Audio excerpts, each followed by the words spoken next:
soy el camino, la verdad y la vida. ¿Cuántas veces te sentiste vacío, triste, sin rumbo, con una vida sin sentido? Hasta que apareció Él. El amor vence siempre, como Cristo ha vencido. El amor ha vencido. El amor vence siempre. Conversiones, la versión de tu conversión, con Claudia Echeverría, todos los martes a las 19 horas por Faro Films. ¿Qué tal? Buenas tardes a todos, bienvenidos a Conversiones, la versión de tu conversión. Aquí estoy en el lugar favorito de mi casa, que estoy con es como un pequeño, no altarcito, es un escritorio que tengo todas las fotos de la familia, tengo la foto de Jesús, que me encanta, y a mi Virgen María provida con el pañuelo celeste. Pero bueno, este programa es el número 12, impresionante como ya llegamos al 12, con historias todas tan diferentes una de otra. En esta ocasión también tengo una historia muy particular que nos va a hacer entrar en un mundo que desconocemos bastante los católicos. Tenemos como invitado a Leonardo Abdalá. Él tiene 44 años, él es un capo de la informática, un técnico informático, hace programas, y por estas cosas él era predicador protestante, y de repente empezó a leer unos textos, a conocer a unos personajes de nuestra Santa Iglesia, y ahí cambió, y ahora es un católico influencer en las redes. ¿Estás ahí, Leonardo? Bienvenido. Él es casado, tiene 3 hijos. ¿Cómo estás, Leonardo? Un gusto. El gusto es mío, Claudia. Muchas gracias por la oportunidad de participar en este programa tuyo. No, te felicito porque les cuento que Leonardo partió hace un año con su sitio que se llama El Depósito de la Fe, que ya los invito a sumarse, y van a ver lo interesante lo que él está haciendo y por qué atrajo a tanta gente. Creo que tu público de muchos sacerdotes, profesores, teólogos, de todo, ¿no? Sí, me han escrito comentarios Fernando Casanova, José Plasencia, abades, sacerdotes diversos. Todavía no tengo noticia de que algún obispo haya comentado o leído mis videos, pero sí sacerdotes, abades de distintos conventos, monjas, muchos apologistas, muchos realmente. Mira, bueno, pero antes de entrar en tu historia de conversión, cuéntanos cómo era tu vida antes de tu conversión. ¿A qué te dedicabas? ¿Cómo es tu familia? ¿Qué fe llevaban? ¿Qué fe practicaban? Contanos toda esa parte. Bueno, fui bautizado cuando bebé porque mis abuelos eran católicos, relativamente practicantes, más o menos. Toda la generación de mis abuelos, tanto materno como paterno, eran católicos relativamente practicantes, pero no así mis padres. Me bautizaron en la iglesia católica, pero después nunca más nada, ni siquiera de la existencia de Dios. O sea, a ese punto, ni siquiera de la existencia de Dios. Yo me crié durante 21 años como un ateo, cuasi ateo. Bueno, por circunstancias, mi hermano conoce una jovencita, se pone de novio con ella, resulta que la madre era evangélica, y de esas que le gusta predicarte lo que ellos entienden como evangelio. Entonces le predican a mi hermano me empieza a predicar a mí. Yo me resisto un poco a creer eso, pero de repente en la universidad era bastante aplicado en la universidad, y me quedo sin materias para rendir. No debía ningún final, entonces me quedé todas unas vacaciones de invierno. Me recuerdo que fue en el año 98, todas las vacaciones de invierno del año 98, sin hacer nada. No tenía nada que hacer, nada que estudiar, y mi hermano me había estado predicando, entonces agarré un Nuevo Testamento y me puse a leer el libro de Apocalipsis, porque mi hermano siempre me hablaba del infierno, de la venida de Jesucristo. Y me leí el libro de Apocalipsis en un solo día y se me despertó el bichito de la curiosidad, porque dije, pero si esto es cierto. O sea, evidentemente no entendía mucho del libro de Apocalipsis, salvo que Dios iba a volver y estaba enojado con los pecadores. Eso sí lo entendí. Entonces empecé tenía 21 años. 21 años. 21. Entonces empecé a acercarme a las congregaciones evangélicas, particularmente en un grupo que se llamaba de los Hermanos Libres, que son muy parecidos a los bautistas. Comienzo a hacerme cada vez más frecuentador de las reuniones, leía muchísimo la Biblia, muchísimo. durante semanas enteras, varias horas por día. Y empiezo a conocer, bueno, decido bautizarme, a los 9 meses más o menos decido bautizarme entre los hermanos libres. Yo no recuerdo si en ese momento sabía o recordaba haber sido bautizado por los católicos. La verdad es que con la poca información que tenía acerca de los católicos, no le presté mucha atención al tema y me bauticé. Comencé a tomar participación en el ministerio de la enseñanza muy de poquito. O sea, le empecé a pedir a los hermanos que nos enseñaran más formalmente la Biblia. Se armaron como una especie de grupo de estudio bíblico para capacitarnos a mí, a mi hermano y a otros jóvenes. Y bueno, empezaron a darnos la oportunidad de compartir pequeños fragmentos de cosas que nosotros fuéramos aprendiendo a partir de los libros que nos daban, y se empezó a manifestar que uno tenía cierta habilidad para compartir la Biblia, para entenderla, para explicarla, y de a poquito empezaron a darme la oportunidad de enseñar dentro de las congregaciones, primero en una reunión, en otra, hasta que abarqué prácticamente la totalidad de las reuniones de esa denominación.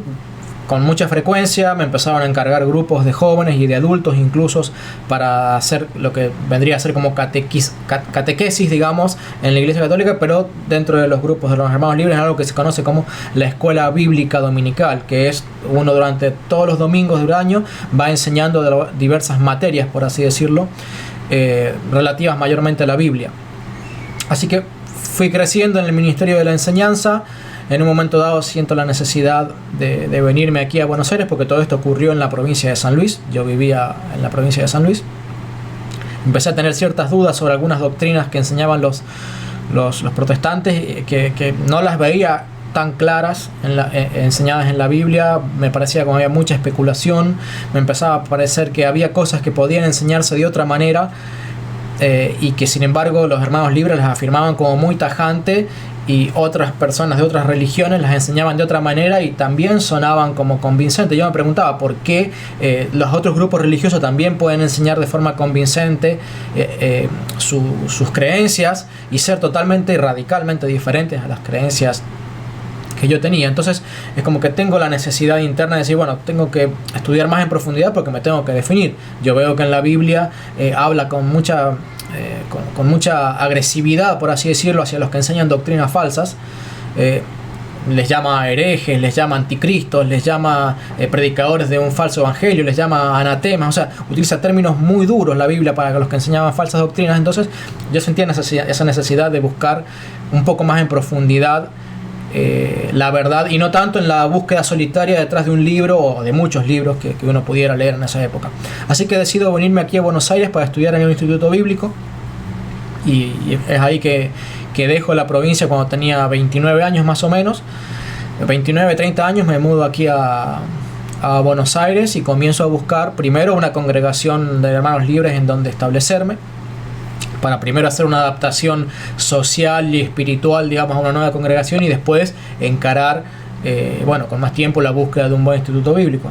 Y ahí, comienzo a desarrollar cada vez con mayor intensidad y frecuencia un ministerio itinerante en diversas iglesias de aquí de la provincia de Buenos Aires. O sea, sería el instituto bíblico, sería como el centro de formación, sería como donde se forman los formadores, en el caso de la Iglesia Católica.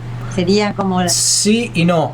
Sí, desde el punto de vista de que es la plataforma de educación más frecuente fuera de la iglesia, pero no en el sentido de que no es exclusivo para formadores, no es exclusivo para pastores. No es para ser pastor, claro. No es para ser pastor. En algunas denominaciones, sí, vos agarrás, entras a un seminario y te dan el título de pastor. En la denominación de los hermanos libres, no, simplemente te dan un certificado que avalaba que vos habías estudiado y completado los estudios, y vos con eso después tenías que seguir tu carrera, por así decirlo, y el pastorado te lo daba el reconocimiento de una congregación, seguido de unos cuantos pastores que también reconocieran la tarea pastoral que uno estuviera haciendo. Leo, tengo una duda, porque viste, yo no conozco tanto la iglesia cristiana, pero sí sé que la interpretación de cada pastor es su propia interpretación, basados en la Biblia, en el texto de la Biblia. ¿Y qué les pueden enseñar si en realidad las interpretaciones están relacionadas a una interpretación personal de cada uno? ¿Qué bases comunes? ¿Existen bases comunes o era la metodología de enseñanza, era la forma de dar la clase, lo que les enseñaban ahí? A ver si entiendo bien tu pregunta. Apuntás a preguntarme cómo es que, siendo que se contradicen unos con otros, cómo es que capacitan a las personas. Bueno, existe algo que se llaman sistemas teológicos, que consisten de una serie de elementos. Por ejemplo, tenés que tener una serie de escritos que creas que son los escritos inspirados, tenés que tener una tradición o enseñanza previa y preliminar, que es toda una serie de interpretaciones de la escritura, y tenés que tener algún mecanismo para transmitírselo a la generación siguiente. Y todo eso suele conformar un sistema teológico en donde tenés, como te digo, las escrituras, que esas en general son mayormente en común con la Iglesia Católica, aunque obviamente hay grupos como los mormones que tienen otros libros adicionales, o grupos que a lo mejor no reconocen todo el Antiguo Testamento como lo entendemos los católicos. Por ejemplo, la mayoría de los evangélicos no reconocen 7 cartas que tenemos nosotros en nuestras Biblias católicas, y ellos no las reconocen, no las consideran como parte de la Biblia. Pero básicamente el 95% de lo que se considera como inspirado coincide entre católicos y protestantes. Ahora, lo que difiere es que la Iglesia Católica entiende que debe preservar y aferrarse a la tradición apostólica, a lo que fue enseñado por los primeros cristianos, particularmente los apóstoles y sus discípulos.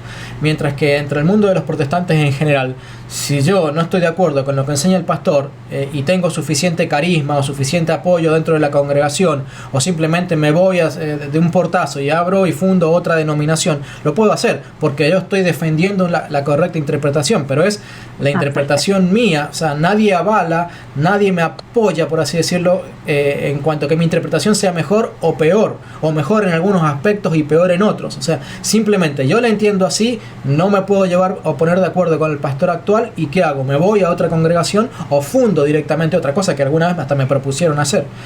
Pero básicamente es eso. Ellos simplemente tienen un conjunto de preconceptos o de tradiciones o enseñanzas previas que son radicalmente diferentes de la Iglesia Católica. Entonces ellos en los seminarios bíblicos enseñan eso.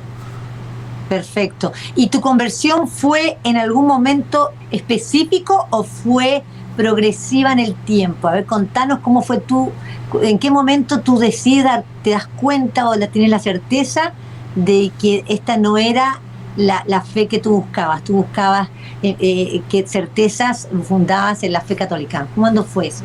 Bueno, fue bastante progresiva, por lo cual la respuesta no es para mostrar un momento en particular, aunque sí hubo ciertos hitos importantes en la historia que me hicieron grandes cambios o me hicieron replantearme muchas cosas.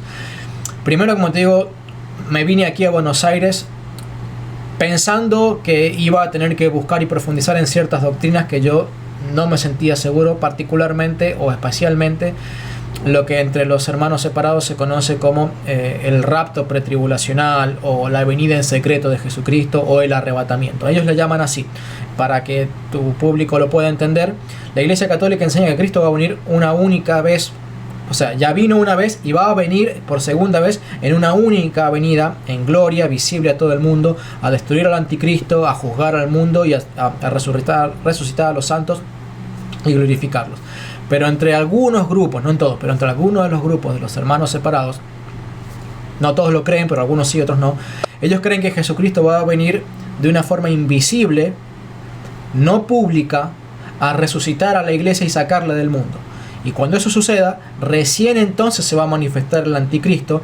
El anticristo, según ellos, va a gobernar 7 años, y después de esos 7 años es cuando regresa Jesucristo de una forma pública. ¿Se entiende? Mirá vos. Entonces, para ellos hay 2 venidas futuros de Cristo, una en secreto y otra en gloria. Y yo no veía eso. O sea, sí, había pasajes que hablaban de la resurrección de la iglesia, de la venida de Cristo para venir a buscar a la iglesia, pero no encontraba ningún pasaje que tratara de explicar esto que yo te expliqué. Una venida, seguido de la aparición del anticristo, seguido de otra venida. Yo digo, eso no está en ninguna parte de la Biblia, es una conjetura, una especulación netamente de estos grupos religiosos, pero a medida que uno iba estudiando lo que enseñaban otros libros y otros libros de teología y conociendo lo que enseñaban otros seminarios teológicos, te dabas cuenta de que había personas que defendían con mucho conocimiento una posición mucho más parecida a la de la Iglesia Católica. Particularmente el darme cuenta que los evangélicos en general no podían sustentar de forma contundente esta doble venida futura de Jesucristo, me hizo empezar a pensar que tal vez hubiera otra interpretación que fuera válida. Particularmente leía un libro que se llamaba Profecía, de un erudito protestante de griego muy reconocido entre los protestantes, que él tenía un capítulo que se llamaba Objeciones. Es un libro que tiene 150 años, porque él es uno de los primeros prácticamente cristianos, entre comillas cristianos, ¿no? Es uno de los primeros fundadores de la secta de los Hermanos Libres. Y él escribe un capítulo que se llama Objeciones, en donde él permitía que se le preguntara o se le cuestionara todas las cuestiones que tenían que ver con la forma de entender los eventos futuros de los Hermanos Libres.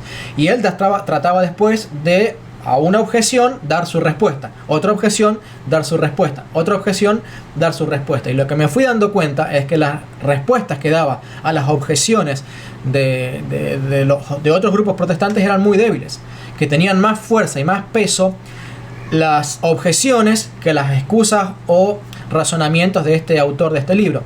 Entonces ese fue tal vez el primer gran paso hacia mi conversión al catolicismo, porque de alguna manera me empezó a hacer ver la necesidad de estudiar en profundidad las otras posiciones acerca de la venida de Jesucristo. Entonces empecé a buscar mi biblioteca, que era en ese entonces 3 o 4 veces más grande que esta que tengo acá a mi espalda. Digo, debo tener algún libro que enseñe las otras posiciones teológicas, y encontré un libro de una persona que se llamaba José Grau, que es un reformado histórico, es decir, no es de la línea de los pentecostales, ni bautistas, ni testigos de Jehová, sino más bien de los reformados que tratan de aferrarse un poquito más de cerca a la doctrina de Calvino, de Lutero, una concepción protestante mucho más cercana a la concepción protestante que se tenía hace 400, 500 años atrás. Y empiezo a leer un libro que se llama Escatología Final de los Tiempos, y él ahí empieza a mostrar cómo es que esta doctrina de la doble venida de Jesucristo era, no solamente que era falsa, sino que además históricamente era reciente, de que había sido inventada hacía 200, 300 años atrás, y que no había sido enseñada ni por los reformadores y mucho menos por los padres de la iglesia. Y este es uno de mis primeros acercamientos a los padres de la iglesia, porque yo había intentado leer los padres de la iglesia cuando estaba allá en San Luis, tratando de buscar las fuentes originales del cristianismo, pero me habían resultado muy difíciles de leer, me habían resultado muy contrarios o muy raros en sus doctrinas y creencias a lo que yo conocía o creía como hermano libre, y aconsejado por los pastores lo dejé de lado. Bueno, es que los padres de la iglesia, o sea, la gente no sabe, pero tú eres un experto en los padres de la iglesia, que es muy desconocido para los católicos, los primeros padres, los primeros siglos. Salvo San Pedro, uno escucha a alguno, pero la verdad que desconocemos. Entonces me llama la atención de cómo te atrajeron tanto, por qué quisiste indagar en ellos y conocer sus historias, su prédica. Claro, bueno, ahora el próximo paso de mi conversión, o el próximo gran paso de mi conversión, tiene ya mucho más que ver con los padres de la iglesia, que van tomando una preponderancia cada vez mayor en mi conversión. Por ejemplo, entonces, al empezarme a darme cuenta de estas doctrinas mal enseñadas por los grupos evangélicos, y hago distinción, o sea, se les llama evangélicos aunque no son evangélicos. Los verdaderos evangélicos somos los católicos, pero bueno, están los reformados históricos, que son calvinistas, luteranos, presbiterianos, anglicanos, etc. Y después hay una segunda reforma, o sea, una reforma de la reforma, que la comienzan a realizar grupos que ni siquiera creen en el bautismo de infantes, creen que la iglesia no debe tener relación con el Estado. O sea, empiezan a tomar todavía mayor distancia incluso hasta de los mismos reformadores. Esos grupos son, como te decía, los bautistas, los pentecostales, los testigos de Jehová. Son grupos que tienen 200, 300 años, 100 años en algunos casos, mientras que los reformadores históricos tienen 500 años. Entonces, yo pertenecía a estos grupos más modernos, y al descubrir que estaba mal enseñada y que no era histórica, o sea que no se podía rastrear a lo largo de la historia estas doctrinas sobre los eventos futuros, es que decido empezar a indagar un poquito más en los reformadores históricos, que tenían una concepción muy diferente, no solamente de los eventos futuros, sino también de la iglesia, su rol con el Estado, de las doctrinas de la salvación, del perdón de pecado, del bautismo de niños. Y yo tenía mis niños, en ese entonces tenía a mi hija mayor, que había nacido, no sé si estaba mi segundo hijo ya nacido, tengo 3, pero en ese entonces no me acuerdo si todavía estaba nacido mi segundo hijo, pero mi hija ya estábamos empezando a tener que pensar a qué jardín lo mandábamos. Y nosotros conocíamos una iglesia evangélica que tenía una escuela evangélica, pero yo estaba ya empezando a introducirme de a poco en el mundo de los reformados y estaba pensando, bueno, ¿y si la mando a un colegio luterano? ¿Si la mando a un colegio presbiteriano? Pero pará, Leo, ahí le van a enseñar que se bautizan niños.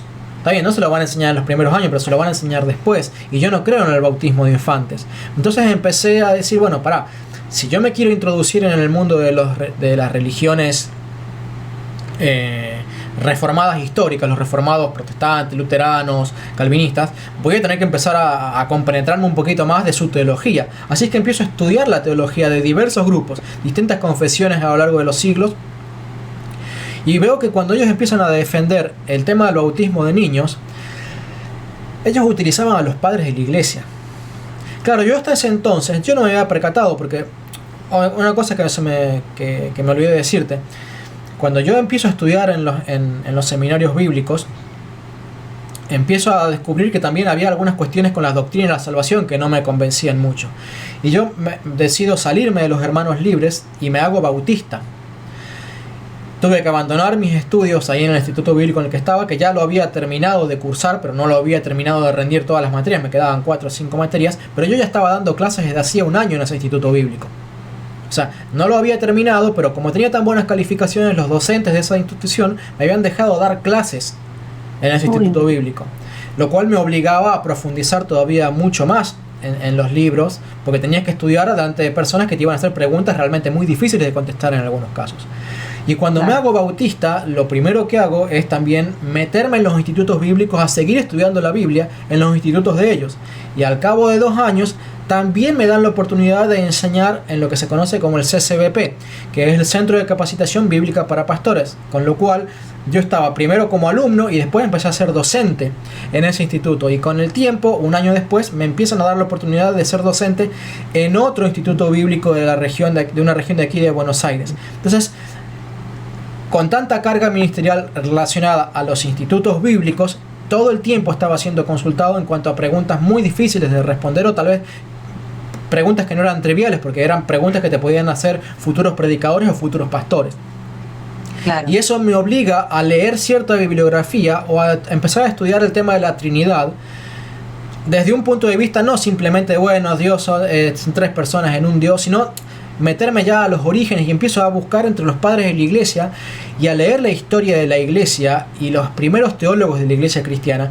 Pero no me había dado cuenta en ese momento, pero cuando yo lo leí, los evangélicos citaban a los padres de la iglesia y nos mostraban a los padres de la iglesia como si fueran grandes evangélicos, defensores de la doctrina evangélica, porque enseñaban la Trinidad. Entonces yo tenía en mi cabeza esta idea de que los padres de la iglesia habían sido evangélicos y que los reformadores luteranos y calvinistas habían restaurado la doctrina apostólica de los padres de la iglesia. ¿Por qué? Yo me sentía tranquilo de eso, porque yo leía a los padres, leía lo que los libros protestantes me mostraban. Resalto eso, lo que los libros protestantes me alcanzaban a mostrar de los padres de la iglesia cuando enseñaban acerca de la Trinidad, pero no enseñaban nada más.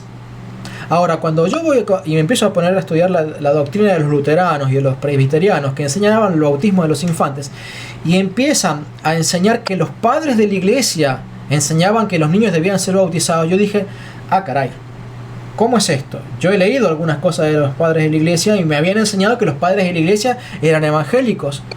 Pero ahora resulta que los protestantes, luteranos y calvinistas dicen que no, los padres de la iglesia eran luteranos, eran calvinistas. Entonces empecé a tener ese primer conflicto ¿pero de quién eran los padres de la iglesia? ¿Eran evangélicos, entre comillas, o eran de los reformados históricos? Con lo cual empiezo a tener un conflicto grande, porque ya no era mi teología como evangélico ni mi teología como protestante, sino que ambas teologías, por así decirlo, competían por adueñarse o apoderarse o identificarse con los padres de la iglesia. Claro. Entonces, no sé, ¿querés preguntarme algo? ¿Cómo lo resolviste? ¿No tenías un director como espiritual, alguien a quien acudir? ¿Todo esto era en tu cabeza? ¿Eras tú solo con estas preguntas o acudías a alguien, tenías a alguien que te acompañaba en estas reflexiones? Bien, buena pregunta, porque me hiciste acordar de algo. Por ese entonces, cuando empiezo con ese conflicto, como yo ya había dejado de enseñar en el Instituto Bíblico de los Bautistas, porque yo tenía, digamos, una confusión. Digo, no puedo estar enseñando esto cuando ni siquiera sé si es la verdad, porque puedo estar enseñando un error, lo cual es gravísimo. Había estado buscando congregaciones reformadas para hacerme miembro de ellas, pero eran todas muy chiquititas, muy desunidas, sin relación unas con otras, y estaba buscando en una congregación que era bautista reformada, y le pregunto al pastor, le digo, pastor, he estado estudiando esto, el arrianismo, el semiarrianismo, la Trinidad, he estado estudiando también a los grupos reformados y enseñaban que los padres de la iglesia esto y los padres de la iglesia esto otro, y el pastor me dijo, no, mira, Leo, con los padres de la iglesia no te metas porque te van a confundir. Pero fue instantáneo, ¿eh? En ese momento yo me acordé de aquella primera conversación que yo tuve con uno de los pastores cuando yo le empecé a decir que había estado leyendo hacía 15 años atrás, había estado leyendo a los padres de la iglesia y que me habían confundido, que me habían resultado confusas sus enseñanzas, muy diferentes de las que yo conocía. Y aquel primer pastor, cuando yo tenía 1, 2, 3 años de convertido al protestantismo, me había dicho, los padres de la iglesia te van a confundir, así que no te recomiendo que los leas. Y yo es como que asocié en ese instante esas dos cosas. Digo, pero ¿por qué los evangélicos? Y ahora, ni los evangélicos ni los reformados me invitan o me animan a leer a los padres de la iglesia. Ellos dicen ser la restauración de la doctrina de los padres de la iglesia, pero se niegan a invitarme o a animarme a leer a los padres de la iglesia. Y además me había dado cuenta de que eran muy parciales en las cosas que me decían de los padres de la iglesia.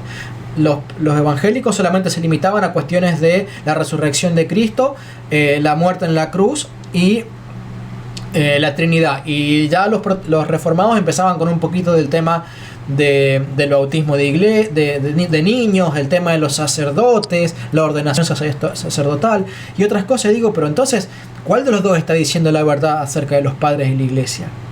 Entonces ahí es cuando doy un tercer gran paso en mi progresión hacia el estudio y comprensión de los padres de la iglesia, porque empiezo a buscar resúmenes de los padres de la iglesia o libros escritos acerca de los padres de la iglesia, y Google me empieza a proponer libros de ex protestantes que se habían puesto a estudiar a los padres de la iglesia pero no se habían hecho católicos. Y estos ex protestantes pertenecían a grupos de los menonitas, anabautistas y grupos que habían sido disidentes de los reformadores primeros, pero en extremos radicales, al punto tal de que habían sido perseguidos y prácticamente aniquilados por la Inquisición luterana, la Inquisición calvinista, cosa de lo que los protestantes en general ni conocen, que hubo inquisiciones calvinistas y luteranas que fueron absolutamente 10 veces peor que la católica. Ah, sí, no te puedo creer. No te das una idea. La famosa cacería de brujas luterana es una cosa que es impresionante.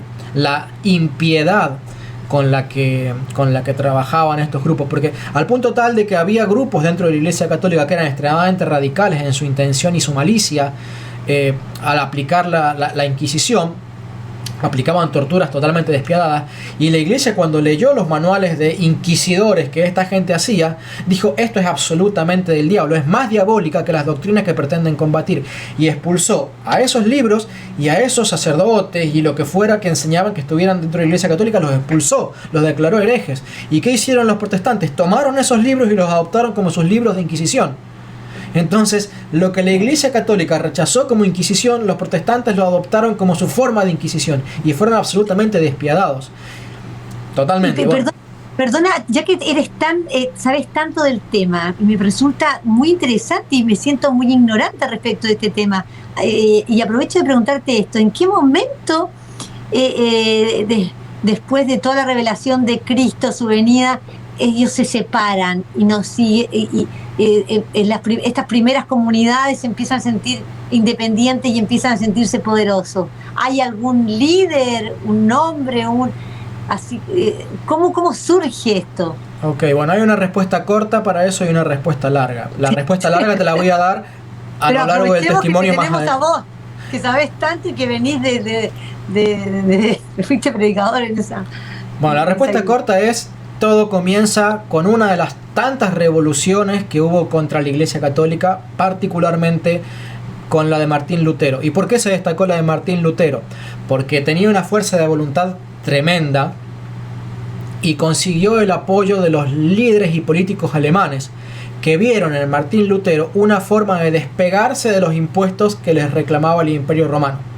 Claro. Con lo cual lo capturan, lo meten en un palacio para que viviera en los lujos de un palacio, lo encierran ahí y ahí, bueno, se pone a escribir la traducción al alemán, pero mientras tanto los panfletos de la revolución contra la Iglesia comienzan a difundirse por toda Alemania, y utilizaron a la religión, los políticos utilizaron a la religión para independizarse. Es como si de repente aquí en la Argentina, no sé, Mendoza utiliza un conflicto con los impuestos para independizarse de la Argentina, o como le ocurrió a las 10 tribus de Israel, ¿no es cierto?, que por la cuestión de los impuestos altísimos que había impuesto Salomón, su hijo Roboam no bajó los impuestos, el pueblo se presentó ante Roboam: por favor, bajaron los impuestos porque Salomón nos ahorcó con los impuestos, y Roboam, lleno de orgullo, no lo quiso hacer. ¿Y qué pasó? El pueblo se sublevó y se separó.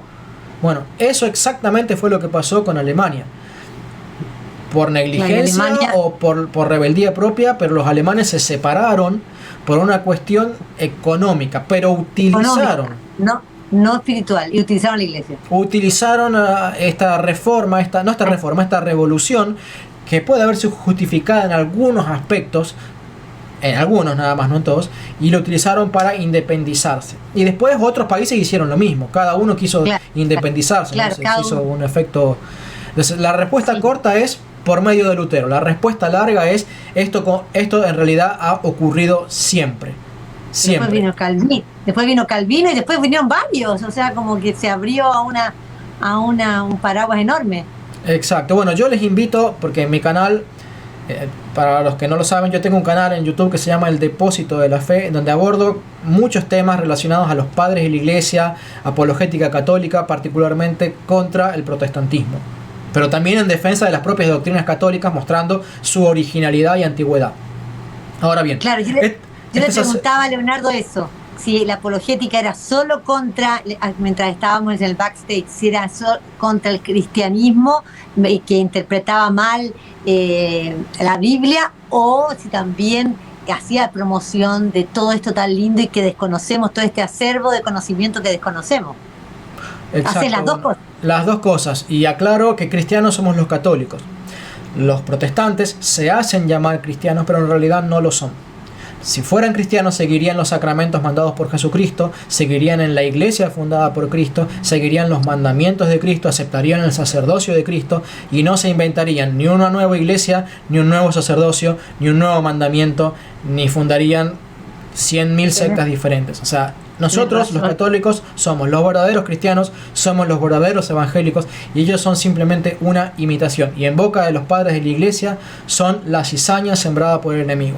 Así consideraban los padres de la iglesia a las sectas y a las herejías. Pero volviendo al tema, este sacerdote que vos mostrás ahí en la foto, que es el padre Javier Olivera Rabasi, yo soy feligrés de la congregación donde él es el párroco. O sea, él es mi párroco, por así decirlo. Mira, y él fue quien...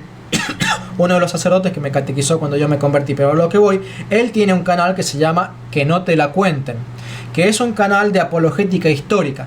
Mi canal también es un canal de apologética histórica, pero mucho más basado en los padres de la iglesia, y tal vez por el momento no abarca un periodo tan amplio.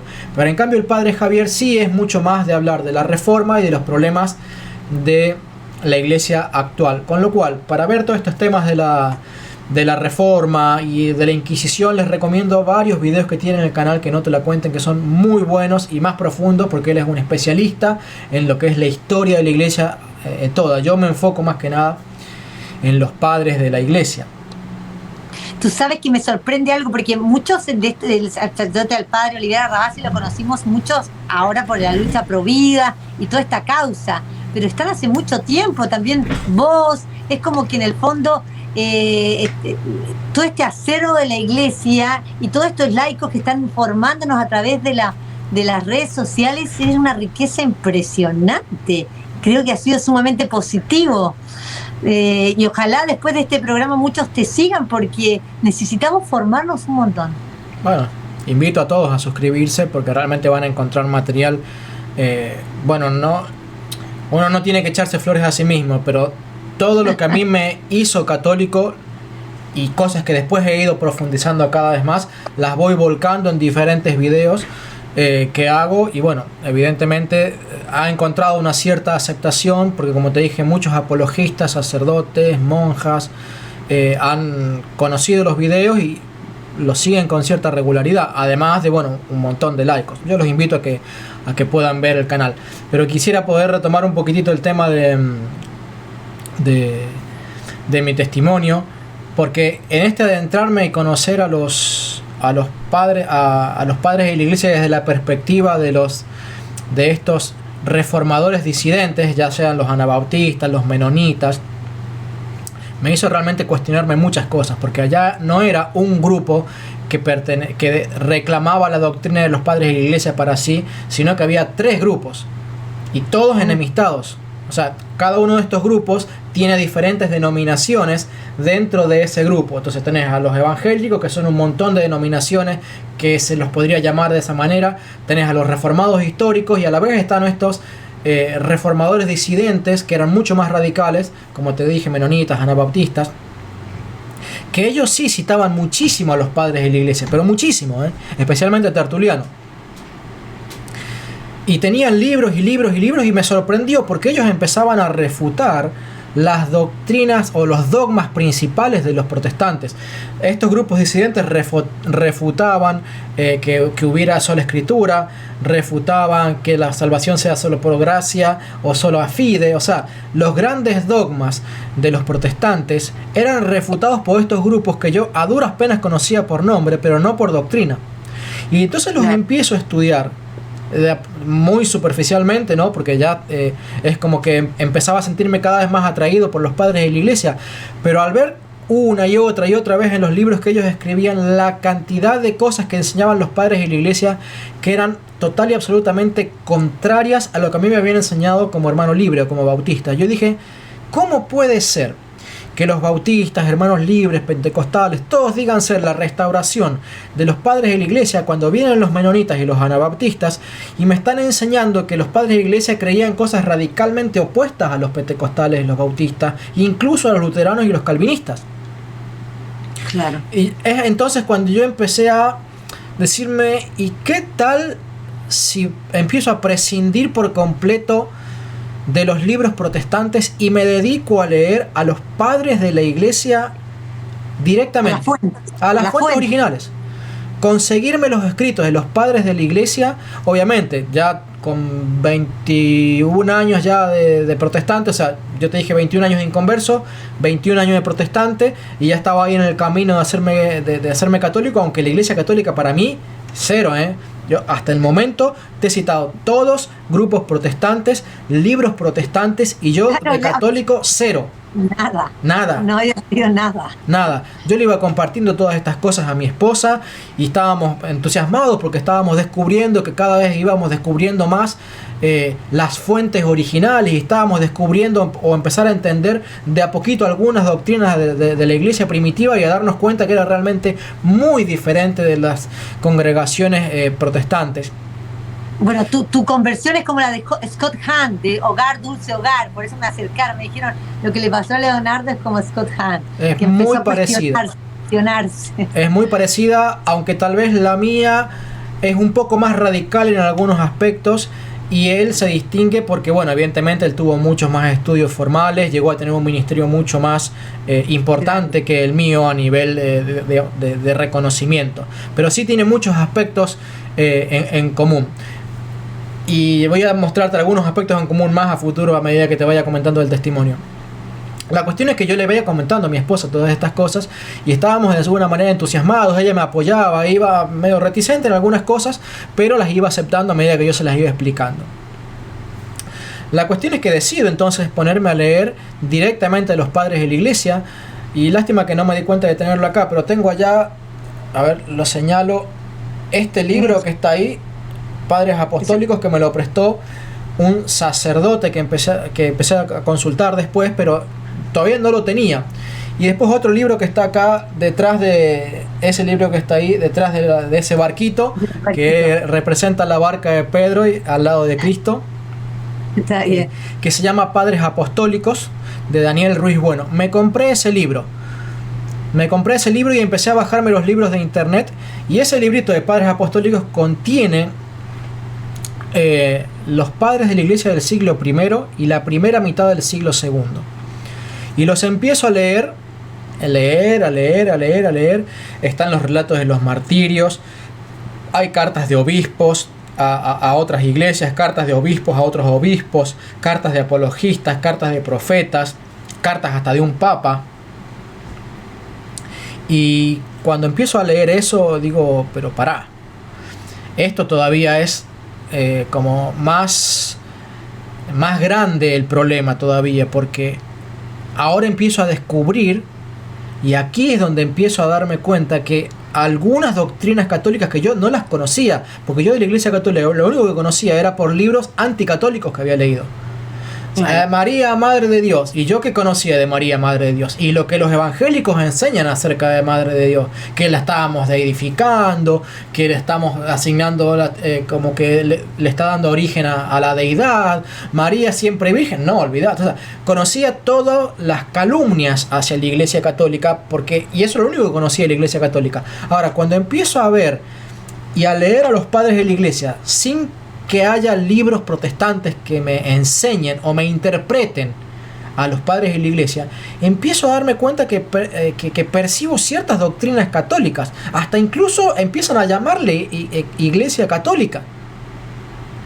Esto estaba completamente confundido. ¿Cómo puede ser que la iglesia primitiva enseñara las doctrinas católicas? Empezaba a enseñar no solamente el bautismo de niños, que yo ya había profundizado de eso, los padres de la iglesia, como ya había visto en estos grupos anabautistas que enseñaban utilizando los padres de la iglesia que no existía la sola fide, que no existía la sola gracia, que no existía la sola escritura. Empiezo a descubrir cómo defendían el sacerdocio, cómo defendían los sacramentos de la Iglesia Católica, cómo defendían la transubstanciación, cómo defendían la existencia del obispo de Roma como teniendo autoridad sobre toda la Iglesia. No le llamaban papa, porque papa le llamaban a los obispos en general también, pero en particular al obispo de Roma también le llamaban papa, solamente que después la figura de el papa de Roma comenzó a ser predominante como nombre por sobre el nombre del papa como nombre de otros obispos. Sin embargo, lo que sí reconocían desde los siglos I y II es que el obispo de Roma tenía una cierta autoridad porque se le había encomendado la cátedra de Pedro, que todos los apóstoles tenían la autoridad de Jesucristo, pero que la cátedra de Jesucristo Dios la había establecido y fundado sobre un apóstol en particular, que era el apóstol Pedro. Y la sucesión de Pedro surgía de Roma, y la iglesia de todo el mundo reconocía eso. Todo esto que te estoy contando así fueron 2 años enteros, 2 años y medio.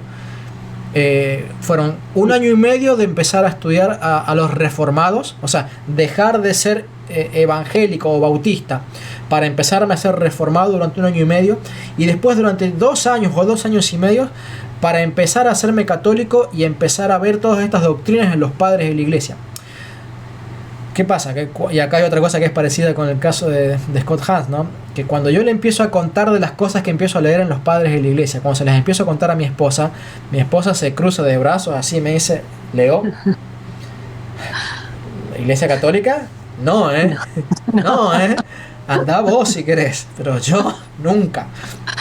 Claro, mi esposa jamás había pisado una iglesia católica, no había sido bautizada, sus padres... ¿Qué imagen tenían? ¿Qué imagen tenían de la iglesia católica? La gran ramera, vaya a saber qué cosa, porque no hablábamos mucho de esas cosas con ellos, pero en general, como pentecostales que eran los familiares de mi esposa, que son los familiares de mi esposa, en general son los más beligerantes, los más agresivos contra la Iglesia Católica. En general los pentecostales son muy agresivos con la Iglesia Católica, no todos, pero en general sí. Yo venía de los bautistas, que eran mucho más moderados, sí, en cuanto a la doctrina, opositores de la Iglesia Católica, pero mucho más moderados en cuanto a los calificativos y al trato que le dan a los católicos. Los pentecostales suelen ser muy, muy duros. La cuestión es que para ella era todo un tabú la Iglesia Católica. Y ella no había estado leyendo los padres de la Iglesia, ella conocía de los padres de la Iglesia lo que yo le iba contando.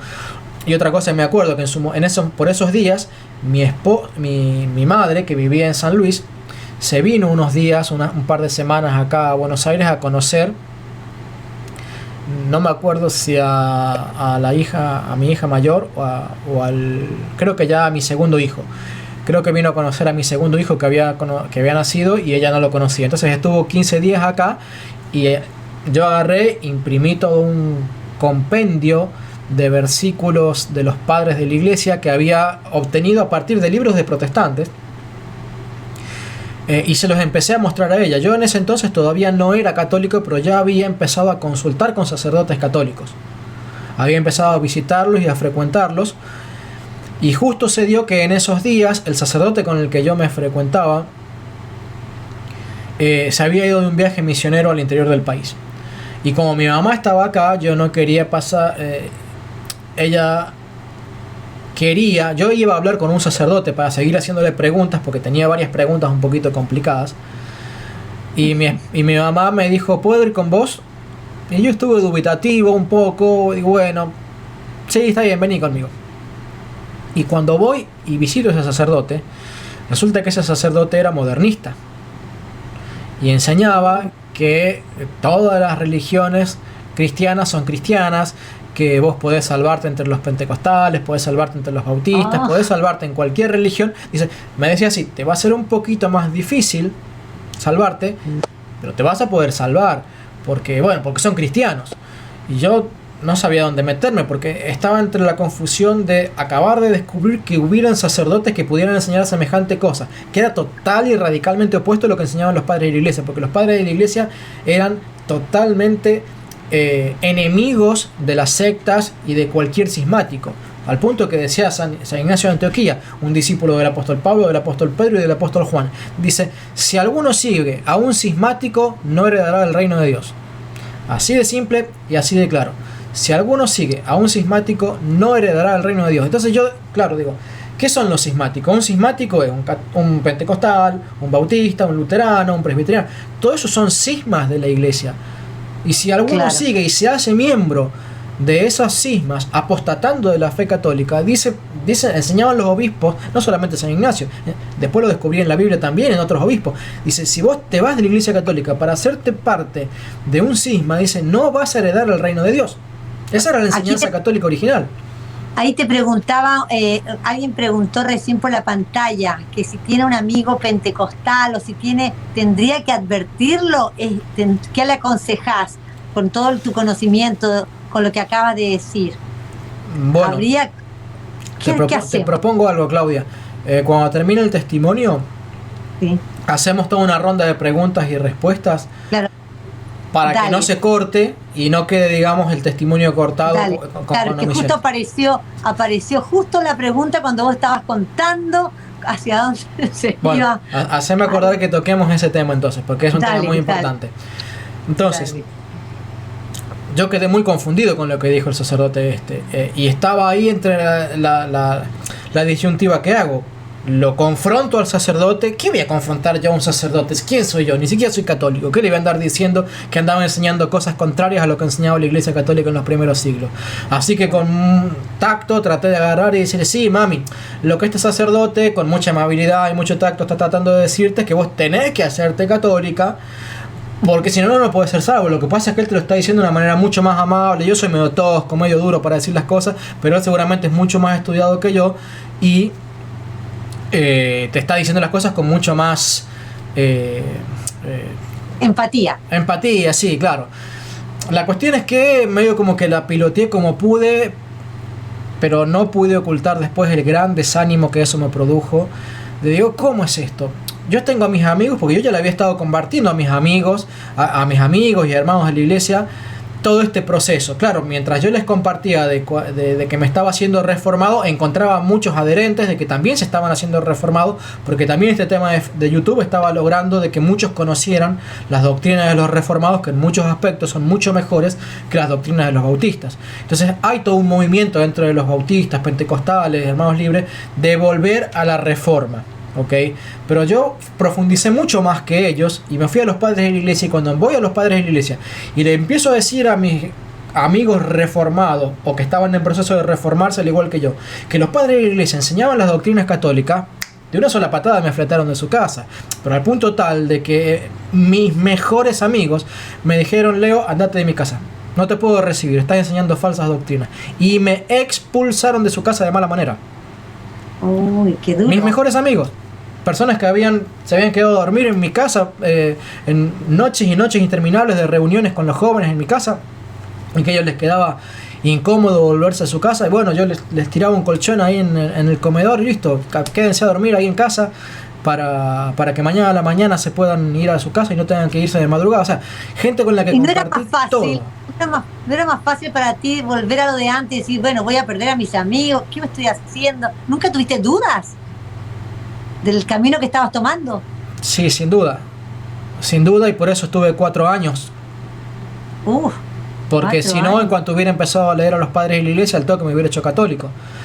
Pero bueno, cuando empiezo a descubrir las enseñanzas de este sacerdote, empiezo a investigar y a descubrir qué era el modernismo. Que el modernismo es una herejía enorme y gigantesca que está dentro de la Iglesia Católica, tanto o más nociva que el arrianismo, que el luteranismo, porque en realidad combina esas dos cosas. Combina el luteranismo, combina el calvinismo, combina el arrianismo y combina el docetismo y el gnosticismo de los primeros siglos. Es un rejunte de todas las doctrinas juntas metidas en una sola bolsa, y que ha empezado a participar de altos rangos y altos cargos dentro de la Iglesia Católica. Entonces, claro, yo no lo conocía a eso, y por eso tan ingenuamente fui con mi mamá a visitar a este sacerdote sin haber investigado si este sacerdote era o no modernista. La cuestión es que vuelvo a mi casa, mi mamá se vuelve a San Luis, yo le entregué todo este compendio de 40 carillas de citas de los padres de la iglesia, que eran citas hechas por protestantes. O sea, ahí no hablaba de la Virgen, ahí no hablaba del Papa, ahí hablaba de cómo los anabautistas defendían la doctrina de los padres de la iglesia, refutando a los protestantes, luteranos, calvinistas, pentecostales, etc. Y eso era lo que tenía hasta ese entonces, y yo todavía no había leído mucho de los padres de la iglesia, de los otros temas que te acabo de contar. Entonces, bueno, se va mi mamá a San Luis y yo quedé muy angustiado. Y claro, yo había estado consumiendo durante cientos y cientos y cientos de horas cientos de videos en YouTube de apologistas de YouTube, y me había identificado bastante con Fernando Casanova, con José Plasencia, porque ellos, al igual que yo, al igual que Scott Hahn, ¿no? Pero pasa que Scott Hahn tal vez no tiene un ministerio hoy en YouTube. Él escribió su libro, pero no tiene hoy un ministerio, o yo no lo conozco, en YouTube. Pero sí Fernando Casanova y José Plasencia y otros apologistas más, el padre Luis Toro también. Entonces había visto muchos videos de ellos y me sentía particularmente identificado con el testimonio de José Plasencia, porque él también, aunque en una menor medida, él también empezó a estudiar a los padres de la iglesia brevemente en su transición de pastor bautista a católico. Entonces me animo a escribir. Mi esposa me vio tan triste, tan angustiada después de esa reunión con el sacerdote, que me dice: ¿por qué no le escribís a José Plasencia? Y le escribo, él se contactó conmigo, escribimos mail, nos pasamos el WhatsApp, empezamos a charlar, hicimos unas videollamadas, y él vio la angustia que yo tenía, y él se puso a buscar por mí una congregación un poco más derechita en cuanto a la doctrina católica. Y encontró el blog del padre Javier Olivera Rabasi, que no te la cuenten. Le mandó un mail al padre Javier Olivera Rabasi y le dijo de mi situación, y no me acuerdo si me pasó el mail del padre Javier o el padre Javier me escribió a mí, no me acuerdo, creo que creo que me pasó el blog del padre Javier y yo agarré y le escribí al padre Javier diciéndole: soy un protestante que está en proceso de conversión, pero hay un montón de dudas que no entiendo, me pasó esto con este sacerdote, no entiendo, no sé cómo seguir. Entonces voy a la parroquia San Juan Luz, que es la parroquia del padre Javier, San Juan de Luz. Y bueno, me reúno un sábado a la mañana con él durante 2 semanas. Ustedes pueden encontrar en mi canal o en el canal del padre Javier Olivera el testimonio que después grabamos con él. He grabado un par de videos con él. Bueno, tuve una charla. La verdad que él defendió muy bien la doctrina, porque él, como conocedor de la historia, explicó muchas cosas que yo le había consultado a otros sacerdotes que habían puesto muy buena voluntad, pero otros sacerdotes no conocían muy bien todas estas preguntas que yo le estaba haciendo referente a los padres de la iglesia. Porque claro, me lo explicó el padre Javier: no, los padres de la iglesia son una materia de 4 meses en los seminarios, pero no se conoce nada más. Yo conozco un poco más del tema porque me dedico a la apologética de la historia de la iglesia. Entonces él está obligado, por así decirlo, a tener un conocimiento más formado. Entonces él me fue mostrando, por así decirlo, la vinculación entre los padres de la iglesia y las doctrinas de la iglesia católica, y empecé a entender, o empecé a atar cabos de por qué los protestantes y ningún grupo evangélico en general dice ser la restauración de la doctrina de los padres de la iglesia, pero nunca te invitan a leer a los padres de la iglesia. Y es que claro, como Scott Hahn, como me pasó a mí, como le pasó a José Plasencia, y como le ha pasado a miles de pastores, muchos de ellos se convierten por el estudio de los padres de la iglesia. Empiezo a descubrir el canal de EWTN, en donde ellos tienen un programa que se llama De Regreso a Casa, y tenían unas listas de reproducción ahí en YouTube con cientos de testimonios de ex pastores, diáconos, predicadores, que al igual que yo, por el estudio de la iglesia se hicieron católicos. Y claro, ellos explicaban de una forma o de otra citas de los padres de la iglesia, citas de la Biblia, citas del magisterio, y de alguna manera empiezan a mostrarme la coherencia y la armonía que hay entre los padres de la iglesia, la Biblia y el magisterio de la iglesia católica. Y eso un poco como que fue también el paso final. Uno de los grandes pasos que me hizo definitivamente decir: bueno, vamos a hacernos católicos y conocer la iglesia católica desde adentro, porque ya estoy viendo que muchas de las doctrinas más conflictivas, claro, estaba viendo exactamente muchas de las doctrinas más conflictivas que yo tenía respecto de la iglesia católica eran enseñadas en los padres de la iglesia, como por ejemplo cartas en donde se les llamaba papa al papa, donde se arrodillaban delante de él y le besaban la mano, o el tema de las reliquias de los mártires, o el tema de la veneración de los santos, de los mártires en los aniversarios de sus martirios, o las procesiones, o el signo de la cruz. O sea, todas estas cosas que yo creía que eran paganismo, y resulta que eran cosas que habían sido enseñadas por los mismos discípulos de los apóstoles, y que no era que la iglesia lo hubiera tomado del paganismo, sino que el paganismo, al ver el éxito de la iglesia, lo tomó de la iglesia. Que muchas de las cosas que tiene el paganismo de hoy fue tomado de la iglesia y no al revés. Claro. Pero si hubo una gota que rebalsó el vaso, fue la siguiente. Empiezo a leer a los padres de la iglesia en sus escritos originales 1, 2, 3 veces, algunos libros más veces porque eran cortitos, y particularmente estos libros que eran compendios de los padres de la iglesia, los leo varias veces, no solamente para estudiarlos yo, sino porque cuando se los compartía a mi esposa, se los leía, y después cuando se los compartía a mi madre, se los leía, y cuando se los compartía a los que todavía eran algunos de mis amigos, se los leía, y de tanto leerlos me fueron grabando y memorizando. Qué bárbaro. Entonces Leonardo, te apuro un poco porque podemos pasarnos como 10 minutos nada más, pero me encantaría Listo. que cuentes los frutos de tu conversión, porque te voy a invitar a otro programa porque es tan interesante y hemos aprendido horrores. Y también para que nos cuentes del depósito de la fe, que es tu de alguna manera el fruto de tu conversión, aparte me imagino Ok. la cantidad de convertiste a toda tu familia también, Ok. me parece, como Scott Hahn, ¿o no? No puedo ¿Lograste dejar- convertir a todos?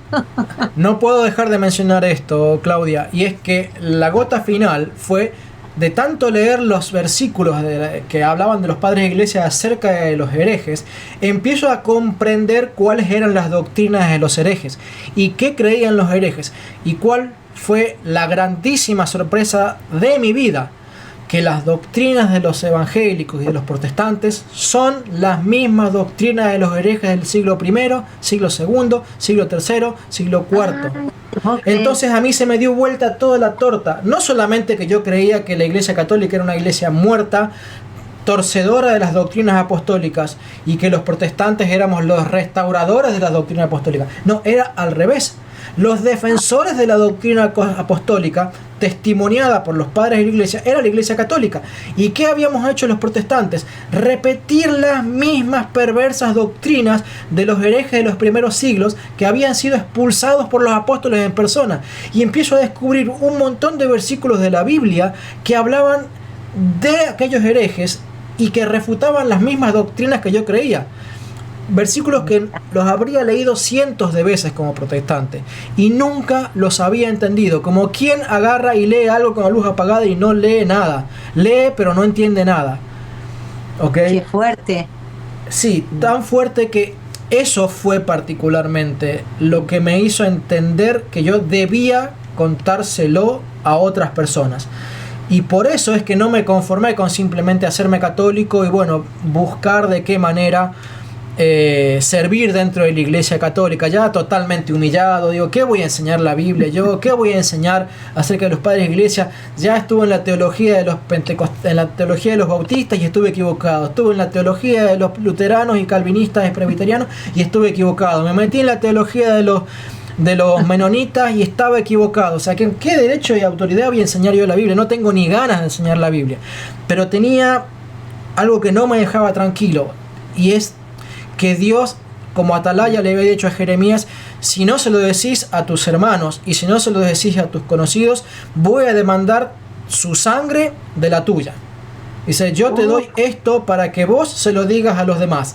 Si vos se los decís y no te creen, listo, vos ya no sos culpable. Pero si yo te lo enseño a vos y vos no se lo enseñás a los demás, Leonardo, yo te voy a culpar a vos. Yo no tuve ninguna revelación mística ni nada por el estilo, pero sentía esa carga. Y como te decía fuera de cámara, siempre fui una persona extremadamente reservada. No me gustaba ni que me filmaran cuando estaba enseñando mensajes como predicador, ni que me sacaran fotos, ni lo publicaban en Facebook. Y tuve que cambiar radicalmente mi postura para decir, no encuentro una mejor manera de decirle a las personas que hacerlo en YouTube. Y así fue que, contra los horrores y temores de mi timidez, de mis inseguridades y mis limitaciones como predicador, porque me trabo la lengua, me equivoco con frecuencia, o sea, no tengo muchas cosas de que jactarme como predicador, pero el amor a las almas que se están perdiendo, creyendo que son cristianas, creyendo que son salvos, luego de haber leído los padres de la iglesia, me obliga a decirles a esas personas, por favor, salgan de los grupos protestantes, porque no están en la iglesia de Cristo. Iglesia de Cristo hay una sola, con lo que te guste y con lo que no te guste, pero Cristo prometió no abandonarla. Y los protestantes sí la abandonaron contra la promesa. Y ahora sí, entonces dedico el tiempo a lo que vos me quieras preguntar, a las preguntas de tus suscriptores. ¡Wow! Qué grande lo que has contado. La verdad que es impresionante que no. Yo como católica pienso que no nos ocupamos de nuestros amigos cristianos, compartimos con ellos, incluso en esto que fue este gran desafío de la lucha pro vida, trabajamos juntos, pero nunca me preocupé realmente, o sea, lo pienso, a lo mejor interpreto a muchos, de decirles, vénganse de este lado que es la iglesia verdadera. Como que tenemos temor a jactarnos de la verdad. Y ahora tú me has dado una lección enorme a todos los que estamos acá, de que tenemos que hablar y tratar de buscar la verdad, porque una de las preguntas que te hizo un chico ahí que escribió era que tenía una amiga pentecostal y si él tenía o no que decirle algo. Ahí dice, Leo, tengo una amiga pentecostal por la cual ¿por cuál tema crees que debo comenzar a hablarle para que abrace la fe católica? Para que por lo menos comience a preguntarse. Esa pregunta cierra todo esto que estás contando y es lo que nos queda a todos. ¿Qué hacemos? ¿Qué hacemos ahora? Bueno, sin duda alguna, esto amerita una respuesta un poco más larga, pero voy a tratar de hacer breve. No, tomate, tenemos unos 10 minutitos ahí. Es decir, Nico Canale, que debe estar tan interesado como yo, está ahí, seguro. Ok, bueno, no dejen de consultar el canal El Depósito de la Fe. Espero, Claudia, que los pongas en la descripción del video después.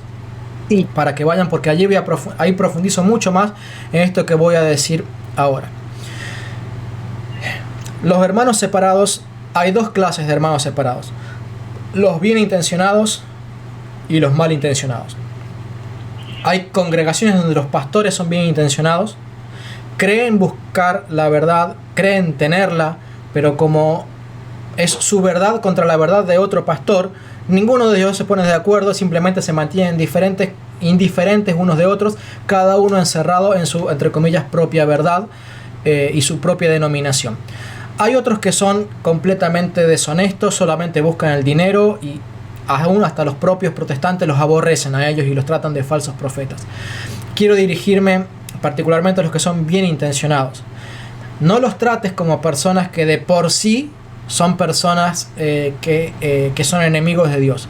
No lo saben que lo son, porque quien se opone a la iglesia de Dios, quien no junta sino que desparrama, se opone a Cristo. Pero ellos no lo saben y no lo quieren hacer.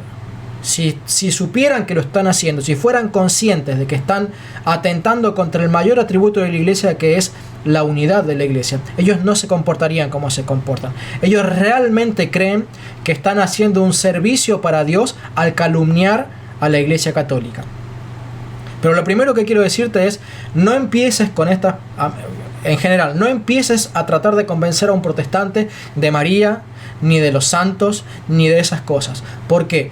Porque hay una grandísima diferencia entre los evangélicos protestantes y los católicos, y es nuestro sistema de interpretación de la Biblia. Los católicos entendemos la Biblia de dos maneras, básicamente, dos grandes maneras. Después cada una de esas dos maneras se puede subdividir en diversas ramas. Una es literalmente y la otra es alegóricamente.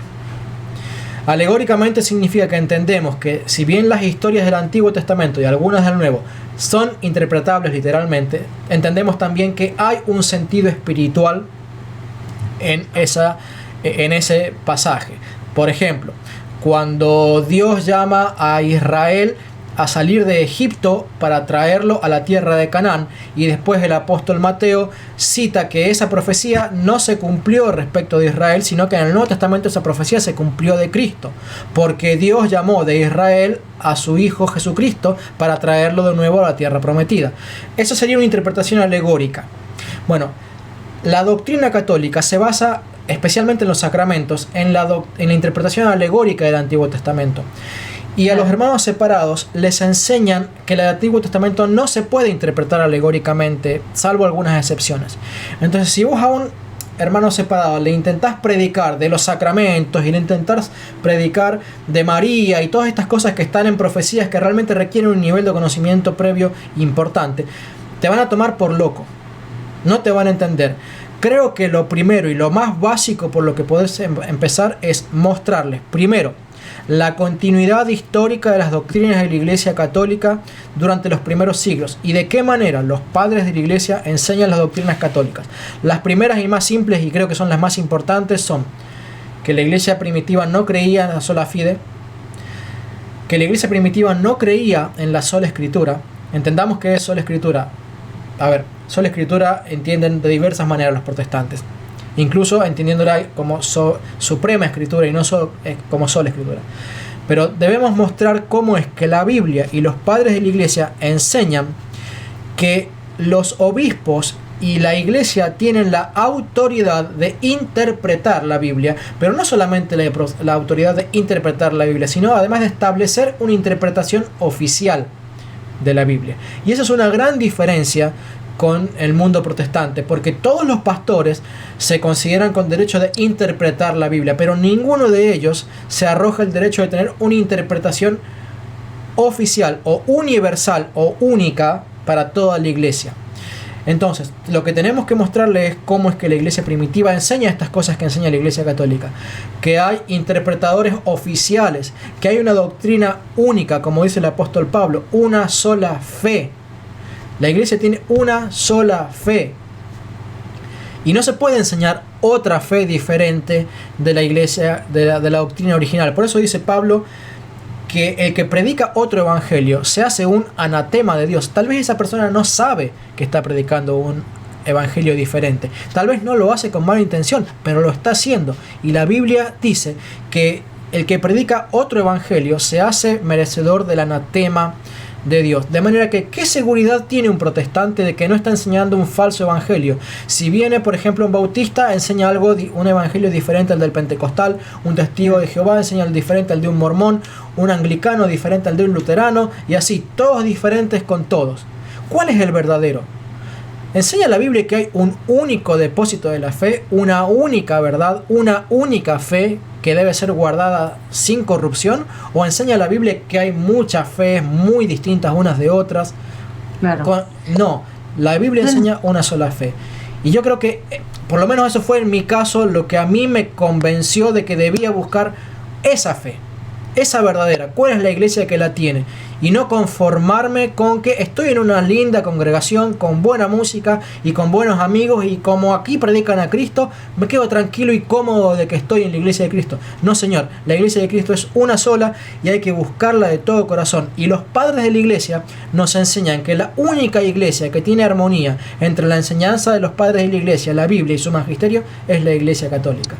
Bueno, te agradezco, Leo, de corazón. Me quedo con eso, me quedo con el deseo de conocer mucho más a los padres de la iglesia. Invito a todos a que realmente empecemos a seguir a Leo, a conocer toda esta apologética patrística que le puso de nombre a su sitio. Aquellos que nos interesa conocer más a Dios, creo que es una puerta, una ventana nueva de estos santos padres que no conocemos y que tienen un acervo y una riqueza que sin duda nos van a hacer amar mucho más la iglesia. Gracias de todo corazón, y te voy a invitar a otro programa sin duda a hablar más, porque la verdad que los conversos, como siempre digo, cómo Dios los busca, los va a buscar especialmente a cada uno con una historia, una tan distinta de la otra. La semana pasada era una madre que rezaba por su hijo y este hijo perdido vuelve. En tu caso te buscó por la razón, por los libros, por tu capacidad de razonar, un ser tan intelectual. A cada uno nos busca por lo que uno es, y eso es tan lindo y se ve cómo disfrutas leer todos esos libros que tenés atrás. Así que muchas gracias. Sí, la verdad que sí, los tenés ahí impecables, ordenaditos. Gracias, Leo, y un gusto conocerte, y bueno, vamos a seguir en contacto sin duda. Bueno, mío. Y tu sitio se llama El Depósito de la Fe, lo pueden encontrar en YouTube, y ya ahí tiene todas las grabaciones. Yo ya voy a entrar por los temas escatológicos que me encantan, que vi que tenés programas escatológicos, así que bueno, te vamos a estar siguiendo. Muchas gracias, y nos encontramos el próximo martes con otra historia maravillosa y en la cual siempre aprendemos un montón. Gracias, Leo. Dios les bendiga.